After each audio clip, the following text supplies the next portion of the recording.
Yes, I was in the torch relay. It was very, very moving to be in that because this girl came in the door and she had slight cerebral palsy and she gave it to blind wrestler and he came up to me and he gave it to me and, and I thought, I'm here, mate. But he was a great guy, and then I gave it skier, fantastic skier. He gave it to Louise Savard, a great track person from Perth, and she lit the cauldron. Yeah. So it was very, and when you imagine there was 100,000 people in the stands that night, it was the opening night of the Paralympics, and they had fantastic support there because at the opening game, I think America was playing Britain. There was something like 22,000 people in the Superdome, like some of our National League games, and we only get about a couple of hundred, and same in America. I've been on the Curry Court now out at Broadmeadows and for the last 10 years, 11 years. One of the good things about the Curry Courts is that there's not a lot of recidivism like there used to be, because in the old days you get a bluey, you'd rip it up and throw it away. So therefore you'd have to send out a warrant for that person's arrest, bring him before the courts. But now that doesn't happen. You get one of those, you come. Because they've got an opportunity to speak, but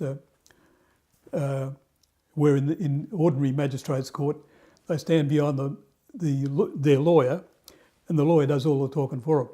But if they got to look us in the eye and tell us, because we ask them questions, why are you doing that? And they've got to answer. And that's the way it should be. Phone rings at 9 o'clock, right on the knocker, and they said, "Oh, the minister's office here." Who am I upset this time? Yeah. Michael Knight, the minister, both the Olympics and the Paralympics, and he said, "Can you come up on Wednesday?" "Mate, can I come up?" "Oh, certainly can I." Nice day, and they named a street after me.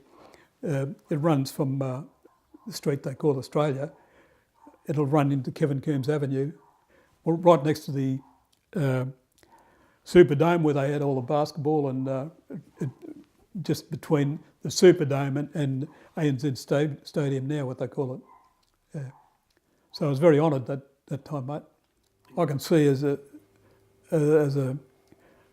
old bloke nowadays that everything's just terrific compared to when I was a boy, and things are a lot better nowadays than ever before. So the opportunities there, like with what I try to do with the Institute of Sport, it's there for Aboriginal people if they want to volunteer. They've got the opportunity to do that. In years gone by, I wouldn't think there would have been a chance at all. You know, when you give Aboriginal the opportunity to do things, that's the way to go. Is give them the opportunity, and if it's there, it's up to them to take the opportunity to go.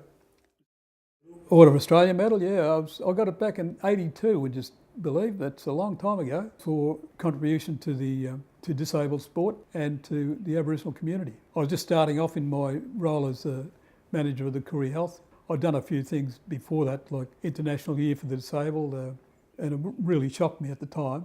I went to visit the leprosarium in Derby. This is back in '81, so it's not all that long ago, really, when you think about leprosy. And people just would deny that there was lepers in this country, but there was. I went to see it in my own eyes. Yeah, Aboriginal people only, because they had their own. It's like a little closed-off town. They had their own bakery, they had their own hospital, they had their own jail, they had their own everything. Fortunate accident. When a journo come up and said that to me, he said, "I got the title." And he said, "Fortunate accident." I said, "Bullshit." And he said, no. He said, "Put it this way, mate." He said, "If you hadn't had your accident, you wouldn't have met your wife, wouldn't have had your kids, you wouldn't have had your life. You wouldn't have been able to go around the world playing basketball and meeting all these people." And I said, "Righto, fair enough." And it turned out to be pretty good.